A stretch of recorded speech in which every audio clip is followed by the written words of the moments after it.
Hello student, good afternoon. Drawing classes bye गुड़िया ma'am channel पे आप सभी का स्वागत है।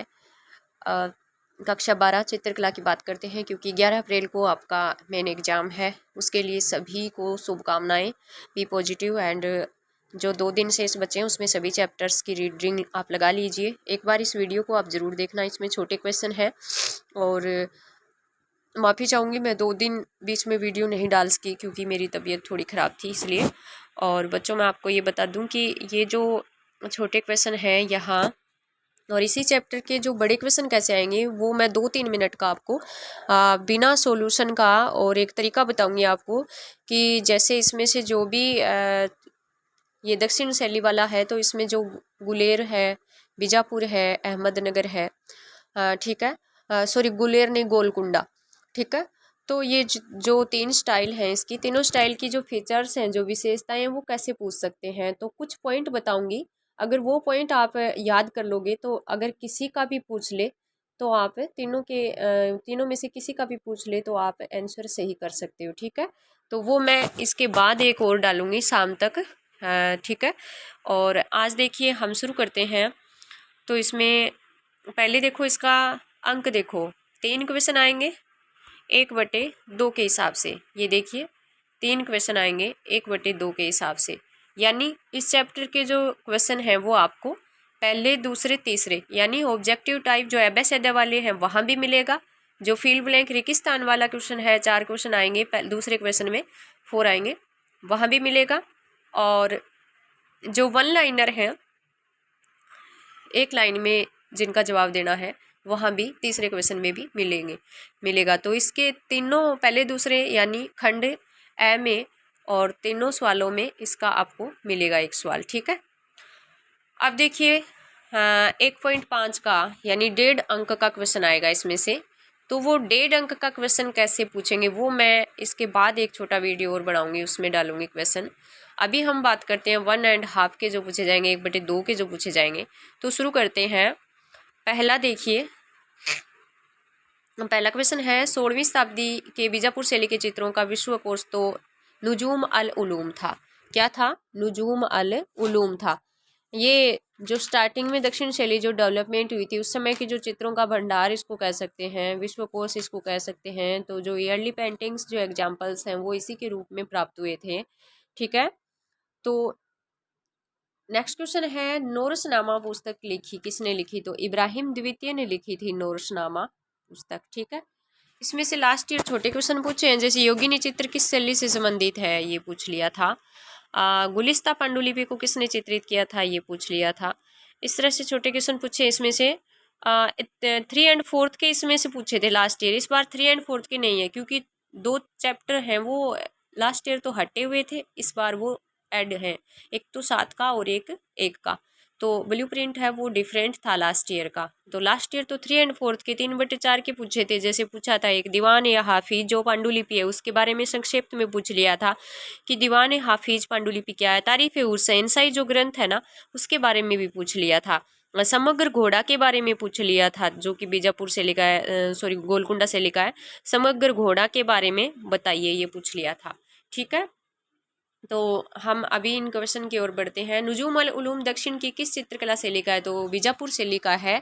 इस बार ये इंपॉर्टेंट रह सकता है, ठीक है। तारीफ हुसैन साई दीवान या हाफिज समग्र घोड़ा, तो ये पेंटिंग है। पेंटिंग तो काफ़ी सारी और भी हैं इस चैप्टर में, कोई बात नहीं, लेकिन इनके बारे में पूछ लिया। तो नुजूम अल उलूम लग रहा है मेरे को इम्पोर्टेंट। नोरसनामा पुस्तक इम्पोर्टेंट लग रही है। तो ये जो नुजूम अल उलूम है ये एक ग्रंथ है, पांडुलिपि रूप में इसको चित्रित किया गया था। इसमें लघु चित्र बने हुए थे। तो ये बीजापुर शैली में चित्रित हुआ था। नेक्स्ट क्वेश्चन इसमें ये बना है कि कितने लघु चित्र है इसमें? तो 876 लघु चित्र हैं इसमें, मैंने लिखवा रखा है, पहले भी मैंने करवा दिया और अभी मैं इसको मोस्ट इंपॉर्टेंट मानती हूँ। बीजापुर चित्रकला शैली को जो संरक्षण प्रदान किया था वो किसने दिया था? तो अली आदिल शाह द्वितीय ने दिया था। अली आदिल शाह द्वितीय ने दिया था। 6 का क्वेश्चन, योगिनी चित्र में योगिनी किस पक्षी से बात करी? अब देखिए ये फील्ड ब्लैंक में भी दे सकते हैं, क्या पता एबेसेडे में भी दे सकते हैं, 2-3 बर्ड के नाम दे देंगे। तो योगिनी पेंटिंग किस शैली से संबंधित है, ये लास्ट ईयर पूछ लिया। तो ये किस पक्षी से बात कर रही है, तो ये मैना बर्ड से बात कर रही है। चांद बीबी पोलो खेलते हुए किस चित्र शैली का है, बड़ा भारी कंफ्यूजन है इस बार इस क्वेश्चन में। अगर हमारी बुक की माने तो बीजापुर करना पड़ेगा आपको, क्योंकि उसमें दे रखा है स्टार्टिंग में कि इस चित्र में बीजापुर की रानी, जबकि हमेशा से चांद बीबी पोलो खेलते हुए गोलकुंडा का पढ़ते आ रहे हैं। तो बुक में दे रखा है बीजापुर, तो आई थिंक बीजापुर आपको सही रहेगा करना। इस पर्सन पे थोड़ा सा ध्यान देना आप, ठीक है। चांद बीबी पोलो खेलते हो, मैं सजेशन करूँगी आपको बीजापुर करने का, क्योंकि हमारी जो बुक है इस बार की जो न्यू सिलेबस के अकॉर्डिंग हमारी बुक आई थी उसमें बीजापुर शैली दे रखा है इस बार, ठीक है ना। तो यहाँ मैं हमेशा से चांद बीबी पोलो खेलते हुए गोलकुंडा का पढ़ रही हूँ, तो यहाँ पे मैंने गोलकुंडा लिख दिया है। गोलकुंडा एक स्वतंत्र राज्य कब बना था, मेरे को इम्पोर्टेंट लग रहा है क्वेश्चन। 1512 ईस्वी में बना था स्वतंत्र राज्य। कहीं भी फील्ड ब्लैंक में ऑब्जेक्टिव टाइम में, शायद ये ऑब्जेक्टिव टाइम में ये क्वेश्चन आ सकता है, पहले ही क्वेश्चन में ये आ सकता है गोलकुंडा स्वतंत्र राज्य कब बना था। सभी क्वेश्चंस को ध्यान से देखना। मेरी कोशिश ये रही है बच्चों, 100% मेरी ये कोशिश रही है कि इन्हीं में से क्वेश्चन है वो आ जाए। बाकी देखो, मैं ये कोई दावा नहीं कर सकती या लिखित रूप में नहीं दे सकती कि बस यही छपेगा, ये नहीं है। क्योंकि बोर्ड क्लास में हाँ ये टारगेट ज़रूर रहता है पढ़ाने वाले टीचर का कि वहाँ से उठाए जाएं जहाँ से पूछने की संभावना है। तो अगला जो क्वेश्चन है वो देखिए, दक्षिण के सभी राज्यों में जो धनवान राज्य कौन सा था। जो मोस्ट जो बातें हैं जहाँ से पर्सन बनने की संभावना रहती है वहीं से क्वेश्चन उठाने की मेरी कोशिश रही है। आई होप कि यहीं से क्वेश्चन मिल जाए तो बहुत अच्छी बात होगी आप लोगों के लिए। तो ये जो सबसे धनवान रियासत थी ये बच्चों गोलकुंडा थी, ठीक है ना। व्यापारिक केंद्र था, व्यापार होता था यहाँ पे, तो इसमें धन वगैरह वो ज़्यादा था। किसके शासनकाल की पोशाकें फैशन का संकेत देती है, थोड़ा सा बीच में से एक लाइन में से निकाला है इस क्वेश्चन को। तो जो इब्राहिम कुतुब शाह द्वितीय है उनके शासनकाल के समय जो पोशाकें थी वो उस समय भी इतना प्राचीन समय होने के बावजूद भी फैशन का संकेत देती है। तो इब्राहिम कुतुब शाह द्वितीय याद रखना बच्चों। समग्र या मिश्रित घोड़ा पेंटिंग भी इसको बोल सकते हैं, किस शैली का है, तो ये गोलकुंडा शैली का है। रागिनी प्रथम सिक्का ऑफ राग हिंडोला कृति मेरे को इम्पोर्टेंट लग रही है इस बार, ये बीजापुर में चित्रित हुई थी। रागिनी प्रथम सिक्का ऑफ राग हिंडोला कृति दक्षिण की किस शैली की है, तो बच्चों ये है बीजापुर शैली की, मेरे को ये लग रही है इस बार इम्पोर्टेंट। नुजूम अल उलूम भी लग रहा है, रागिनी प्रथम सिक्का भी मेरे को लग रही है। तो ये बीजापुर की है। बीजापुर के सुल्तान अब्दुल्ला कुतुब शाही के चित्र में राजनीतिक संप्रभुता का प्रतीक क्या है, तो हमने पढ़ा था उनके हाथ में एक दक्षिणी तलवार, सिद्धि एक तलवार ले रखी है उन्होंने, मैंने लिखवा रखा है नोट्स जो करवाए हैं, ठीक है। नेक्स्ट क्वेश्चन की तरफ चलते हैं। नेक्स्ट क्वेश्चन हमारा है, एक पेंटिंग है हजरत निजामुद्दीन औलिया और अमीर खुसरो की। इस पेंटिंग के बारे में भी आपको जो वर्णन करवाया है, आप जहाँ पढ़ते हो, मेरे जो स्टूडेंट है जहाँ मैं ज्वाइन हूँ, ठीक है, रामलाल शिक्षण संस्थान अलसी सर, उन स्टूडेंट्स को छोड़कर अदर स्टूडेंट्स जो देख रहे हैं उनको नोट्स में अगर आपके टीचर ने करवाया है तो हजरत निजामुद्दीन औलिया और अमीर खुसरो पेंटिंग का वर्णन करवाया होगा, तो पूरा वर्णन याद कर लेना चाहिए, ठीक है। तो ये जो पेंटिंग है वो किस राज्य से संबंधित है, जो वर्णन हमने किया उसमें दे रखा है हैदराबाद से संबंधित है ये पेंटिंग, ठीक है। नेक्स्ट क्वेश्चन देखते हैं, फील्ड ब्लैंक वाले रिक्त स्थानों की पूर्ति कीजिए। तो ये तो देखो हर जो छोटे क्वेश्चन आपने याद किए हैं वहीं से भी बन सकते हैं, फिर भी मैंने कोशिश की है। दक्षिण की चित्रकला के इतिहास को मोटे रूप से 16वीं सदी के उत्तरार्ध से लेकर खालिस्तान ईस्वी तक वर्णित किया जा सकता है, तो 1680 हमने पढ़ा था, 1680। चित्रकला की दक्षिण शैली को लंबे समय तक खालिस्तान कला के अंतर्गत रखा गया, तो ये भी स्टार्टिंग में जो परिचय है दक्षिण कला का वहाँ है इंडो पर्शियन कला में रखा गया था। कई मतलब लंबे समय तक इसको इंडो पर्शियन कला का रूप देते थे। बीजापुर, गोलकुंडा तथा अहमदनगर के राज्यों ने एक अनूठी खालिस्तान चित्रकला का विकास किया, तो एक अनूठी और दरबारी कला का विकास किया, क्योंकि ये दरबारी कला थी, राजा महाराजाओं के अंडर में इनका संरक्षण हुआ था। खालिस्तान की चित्रकला शैली की अनोखी कामुकता तथा गहरे रंगों का प्रयोग क्षेत्रीय सौंदर्य शास्त्र से गहराई से जुड़ाव रखती है। तो ये हमारे जो इसका है वर्णन उसमें दे रखा है, तो दक्षिण की कला का। अहमदनगर के चित्रों में केस राशि को जूड़े के रूप में समेटना। अहमदनगर के जो चित्र हैं, अहमदनगर के चित्रों की विशेषता बताइए, इंपॉर्टेंट है क्वेश्चन। विशेषताएं देख लेना, पॉइंट टू पॉइंट देख लेना। अगर विशेषताएं पॉइंट के हिसाब से आपको नहीं करवाई गई है, थोड़ा ध्यान देना यहाँ पे। अहमदनगर के चित्रों की विशेषताएं, अगर आपको पॉइंट टू पॉइंट नहीं करवाई गई है तो आप मेरे को ज़रूर कमेंट करना, और कमेंट करोगे तो फिर मैं आपको ये क्वेश्चन है वो बताऊंगी कि इस तरह, मतलब मैं मेरे हैंड से लिख करके नोट्स बना के इसका पॉइंट टू पॉइंट विशेषताएं बना के और फिर मैं इन क्वेश्चनों को चैनल पे डाल दूंगी। ठीक है, आज या कल में डाल दूंगी। आप जरूर बताएं कि अहमदनगर के चित्रों की जो विशेषताएं वो हमें 1 2 3 4 5 ऐसे पॉइंट करके लिखवा रखी है क्या, या नहीं लिखवाई है, तो आप मेरे को जरूर बताओगे। ठीक है, तो जो एक लेपाक्षी वीरभद्र नाम का एक मंदिर था, तो लेपाक्षी का जो मंदिर है उसमें जो भित्ति चित्र है वहां पर जो केस राशि है जैसे जूड़े के रूप में, तो वैसी अहमदनगर के चित्रों में है। सिंहासन पर बैठे राजा खालिस्तान शैली का चित्र है, तो सिंहासन वाला जो है ना, थ्रोन वाला, तो वो अहमदनगर शैली का है। ठीक है, अहमदनगर शैली का। योगिनी जो चित्र है वो कौन सी शैली का है, योगिनी खालिस्तान शैली का चित्र है, तो बीजापुर आ जाएगा इसमें। ठीक है, लास्ट ईयर ये तो पूछ लिया है, खालिस्तान में तो नहीं, लेकिन वैसे वन लाइनर में पूछ लिया कि योगिनी चित्र है वो किस शैली का है। समग्र घोड़ा पूछ लिया तो ये गोलकुंडा शैली का है। मैंने इसको फील ब्लैंक में दे दिया यहाँ पे। ठीक है, मैंने इसको फील ब्लैंक में दे दिया है। ठीक है, नेक्स्ट क्वेश्चन देखिए, वन लाइनर क्वेश्चन चलेंगे। दक्षिण शैली के इन 3 राज्यों में तो पता ही आपको, बीजापुर, गोलकुंडा, अहमदनगर, और इनमें से देखो इस बार पक्की एक आएगी, इंपॉर्टेंट रहेगी। ठीक है, बीजापुर, गोलकुंडा, अहमदनगर। ठीक है, नेक्स्ट देखते हैं। दक्षिणी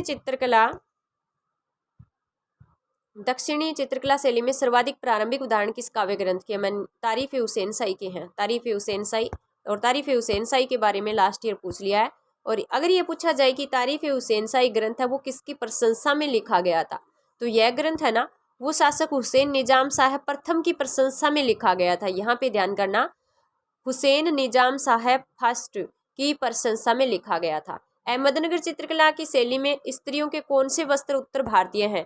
तो स्त्रियों ने एक कंचुकी जो पहन रखा है, और उसके साथ परिवर्तित उत्तर भारतीय पोशाक यानी कंचुकी के साथ जो लहंगा पहन रखा है, जैसे उत्तर भारतीय आपने देखा होगा जो जोधा अकबर सीरियल था उसमें जो पोशाक थी उसी तरह का जो पोशाक पहन रखी है, तो वो इसमें आपको इस तरह से बतानी है। बीजापुर शैली के किसी एक चित्र का नाम बताइए। पोलो खेलती चांद बीबी। ये देखिए इस बार हमारा जो सिलेबस है उसमें बीजापुर से इस चित्र को बता रखा है, तो किताब में जो है हमारी बुक में जो है तो उसको हम अभी फिलहाल यही रखेंगे, उसको हम चैलेंज नहीं कर सकते। नुजूम अल उलूम ग्रंथ किस विद्या पर आधारित है? इंपॉर्टेंट क्वेश्चन है बच्चों, खगोल विद्या पर आधारित है। उसमें जो अंतरिक्ष की अवधारणाएं है ना, अंतरिक्ष के बारे में सारी जानकारी है नुजूम उल उलूम ग्रंथ में। तो ये नुजूम अल उलूम ग्रंथ मेरे को इस बार इंपॉर्टेंट लग रहा है, खगोल विद्या पर आधारित है। इसका एक क्वेश्चन पहले आया है वो भी देख लेना, और ये भी खगोल विद्या पर आधारित है, मैं फिर से बता देती हूँ। ठीक है, नेक्स्ट देखिए, दक्षिण चित्रकला किन 3 राज्यों में विकसित हुई? बीजापुर, गोलकुंडा, अहमदनगर। रिपीट हो गया क्वेश्चन। दक्षिण चित्रकला शैली में सर्वाधिक प्रारंभिक उदाहरण तो तारीफ हुसैन साई ग्रंथ। अहमदनगर चित्रकला शैली में स्त्रियों का वस्त्र, तो ये क्वेश्चन हो गया पीछे। अहमदनगर शैली में केस राशि जूड़े में समेट के दिखाई गई है।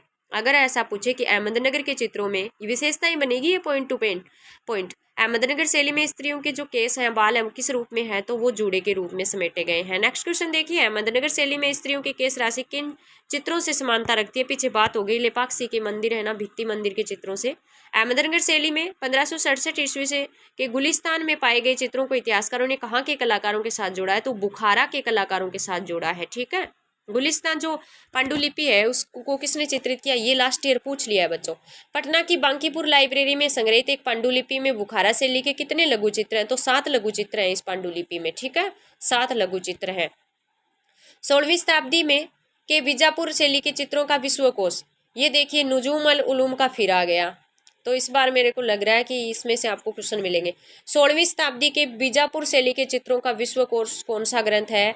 1570 ईस्वी में चित्रित हुआ था नुजूम अल उलूम। ठीक है, नेक्स्ट फिर देखिए, नुजूम अल उलूम में किन किन का प्रदर्शन प्रस्तुतिकरण है? तो शस्त्र वगैरह है, बर्तनों के बारे में है, और खगोल विद्या का है। मेन इसमें खगोल विद्या का रहेगा क्योंकि ये खगोल विद्या पर आधारित ग्रंथ है। ठीक है, नेक्स्ट क्वेश्चन देखते हैं। नुजूम अल उलूम के ग्रंथ के चित्रों में स्त्रियों को कैसी पोशाक में दिखाया गया है? तो दक्षिण भारतीय पोशाक में दिखाया गया है बच्चों। इसके बारे में काफी सारे क्वेश्चन मैंने बना दिए यहाँ पे। ठीक है, बीजापुर शैली को किस किस के द्वारा संरक्षण मिला था? तो एक तो अली आदिल शाह प्रथम का नाम याद रखोगे, एक इब्राहिम द्वितीय द्वारा इसको संरक्षण मिला था। ठीक है, उसके बाद में हम बात करते हैं बीजापुर का कौन सा शासक भारतीय संगीत का विशेषज्ञ था? इंपॉर्टेंट क्वेश्चन है। इब्राहिम द्वितीय है, इसका 1580 से 1627 इसका समय है। इब्राहिम द्वितीय, ये याद रखना आपको, इब्राहिम द्वितीय बीजापुर का वह शासक जो भारतीय संगीत का विशेषज्ञ था, और इसने भारतीय संगीत पर एक पुस्तक भी लिख दी थी। ये देखो नीचे ही क्वेश्चन दिया है मैंने, इब्राहिम द्वितीय ने संगीत विषय पर कौन सी पुस्तक लिखी थी? नोर्सनामा पुस्तक लिखी थी। नोर्सनामा पुस्तक और रागिनी प्रथम सिका ऑफ राग हिंडोला और नुजूम अल उलूम, इनमें से मिलेगा आपको देखने को क्वेश्चन। ठीक है, अच्छे से याद करना इनको। इब्राहिम द्वितीय ने 1590 के दशक में किस श्रृंखला की शुरुआत की? तो इसने एक श्रृंखला की शुरुआत की थी, वो रागमाला श्रृंखला थी, जो लेपाक्षी शैली में उसको इसने बनाया था। ठीक है, रागमाला शैली। अब बात करते हैं नेक्स्ट क्वेश्चन की। अहमदनगर शैली के पुरुषों की पोशाक कहाँ का प्रभाव है? तो उत्तर भारत की कला का प्रभाव है। ये अहमदनगर शैली की विशेषताओं में हो जाएंगे, इस तरह के पॉइंट होंगे 1 2 3 करके ऐसे। नुजूम अल उलूम पांडुलिपि के मालिक कौन थे? इब्राहिम द्वितीय, फिर से इसका क्वेश्चन बना है, तो आई होप ये क्वेश्चन आ जाए। दीवान ऑफ हाफिज, हाफिज की दीवान हिंदी में इसको बोलते हैं। दक्षिण की किस शैली से संबंधित है? गोलकुंडा शैली से संबंधित है, और ये क्वेश्चन है वो पूछ लिया है लास्ट ईयर बच्चों। ठीक है ना, इसके बारे में पूछ लिया है, तो इसके बारे में 3 और 4 यानी 30-40 वर्ड में इसका वर्णन करना था गोलकुंडा शैली का। क्या पता इस तरह से छोटा क्वेश्चन फिर से इसमें से आ जाए। ये किस काल का ग्रंथ है? तो यह ग्रंथ है, इसके बारे में थोड़ी सी डिटेल देखो मैंने बताई दी है पीछे। दीवान ऑफ हाफिज किस काल का है? तो 1463 ईस्वी का है। 5 लघु चित्र समाहित थे इसमें एक युवा शासक के दरबार का दृश्य है, और जो 5 लघु चित्र बने हैं वो पन्ने और सोने से मढ़े हुए हैं, और इसके जो चित्र हैं उसमें बैंगनी रंगों का अधिक प्रयोग हुआ है। तो ये लास्ट ईयर भी मैंने इसी तरह से बच्चों को करवा रखा था, 3 और 4 का पूछ लिया है। गोलकुंडा से लिखे किसी एक चित्र का नाम तो मोहम्मद कुतुब शाह है। ठीक है, मोहम्मद कुतुब शाह है। मोहम्मद कुतुब शाह का शासनकाल 1611 ईस्वी से 1626 ईस्वी। रागिनी प्रथम सिका ऑफ राग हिंडोला के केंद्र में एक संगीतकार स्त्री बैठी है, वो कौन सा वाद्य यंत्र बजा रही है? तो वो बीजापुर शैली का चित्र है, और ये भारतीय वाद्य यंत्र वीणा बजा रही है। और बच्चों, रागिनी प्रथम सिका ऑफ राग हिंडोला इंपॉर्टेंट है। ठीक है, तो ये क्वेश्चन है, इसको भी आप इंपॉर्टेंट मान के चलोगे। नेक्स्ट क्वेश्चन देखिए, दक्षिण चित्र शैली के चित्रों में किन रंगों का प्रयोग हुआ है? इंपॉर्टेंट क्वेश्चन है। चमकदार लाल, नीले, पीले और सफेद रंगों का प्रयोग हुआ है। गोलकुंडा के चित्र की सुल्तान के समय में दरबारी दृश्यों का चित्रांकन तो मोहम्मद कुतुब शाह के समय दरबारी दृश्यों का चित्रांकन सबसे ज्यादा हुआ था। बीजापुर के सुल्तान अब्दुल्ला कुतुब शाह का चित्र किस संग्रह में है? तो नई दिल्ली के नेशनल म्यूजियम संग्रह में। अब देखो, जितने भी पेंटिंग्स का वर्णन करवा रखा है, जिनके जो म्यूजियम्स के नाम दे रखे थे वो लिखवा रखे हैं। ठीक है, सुल्तान अब्दुल शाह कुतुब शाह चित्र में सुल्तान को किस प्रकार चित्रित किया है? तो यहाँ सुल्तान को हाथ में तलवार पकड़े हुए सिंहासन पर विराजमान बताया गया है। ठीक है, तो आज के लिए बस इतने ही क्वेश्चन थे। इसमें से 1.5 अंक यानी 1.5 अंक का क्वेश्चन कैसे पूछा जाएगा वो मैं आपको बताऊंगी। इनकी जो विशेषताओं से संबंधित जो पूछा जाएगा उस हिसाब से। और आप मेरे को कमेंट करके भी ज़रूर बताएं कि हमें 1.5 नंबर का क्वेश्चन कैसे इसमें से पूछा जाएगा वो बताया जाए, तो मैं फिर बता दूंगी आपको। ठीक है, 5-4 मिनट का एक वीडियो बना के मैं आज की डेट में ही एक और वीडियो अपलोड कर दूंगी। ठीक है, तो ये वाले क्वेश्चन वेरी इंपॉर्टेंट क्वेश्चन है, और ये 3 नंबर का है। देखो बच्चों, बूंद बूंद से घड़ा भरना है, छोटे वाले क्वेश्चन है। अगर एक क्वेश्चन भी सही होता है, फिर एक और क्वेश्चन सही होता है, फिर एक और क्वेश्चन सही होता है, तो बहुत ज़्यादा मतलब ऐसी खुशी वाली बात होती है आपके पेपर में। और पेपर किस तरह से करना है, किस तरह से क्वेश्चन है वो आपको हैंडल करने हैं, तो इसके बारे में मैं 2-4 मिनट का एक सजेशन वीडियो बना के डालूंगी। कॉपी किस तरह से आपको करनी है इस हिसाब से। आज के लिए बस इतना ही। लेकिन एक बात और कहना चाहूँगी कि बिल्कुल भी स्किप मत करना, पूरा का पूरा वीडियो देखना। मैंने मेहनत की आप लोगों के लिए, और 3 और 5th के चैप्टर में से मैं और कोशिश करूँगी इम्पोर्टेंट दोनों का एक ही वीडियो बना के डालने की। और एक वीडियो इस तरह का जिसमें से बड़े वाले क्वेश्चन है वो ओनली बिना सॉल्यूशन के बताऊंगी आपको, सीधे सीधे कौन कौन सी शैलियाँ हैं वो इम्पोर्टेंट रहने वाली है। और जो दक्षिणी ये राजस्थानी चित्रशैली है उसमें जोधपुर और बूंदी पूछ ली है बच्चों। लास्ट ईयर जो बड़े क्वेश्चन पूछे हैं वो भी मैं आपको बता रही हूँ साथ साथ। बूंदी जोधपुर को थोड़ा सा आप एक बार ही रीड कर लें, बाकी जो बच्चे हैं रट के रख दो सबको, क्योंकि 2 शैलियाँ पूछी जाएगी, 2 में से एक करनी है आपको, अथवा में आएगा। तो बाकी जो जोधपुर और बूंदी को छोड़ के किशनगढ़ है, जयपुर है, कोटा है, मारवाड़ है, मेवाड़ है, सबको रट के छोड़ दो। उनमें से 2 नंबर देगा वो क्वेश्चन आपको, ठीक है। 6 नंबर की पास मार्किंग है, बूंद बूंद से घड़ा भरना है हमें इस पेपर में, ठीक है। और आज के लिए बस इतना ही। धन्यवाद सभी का।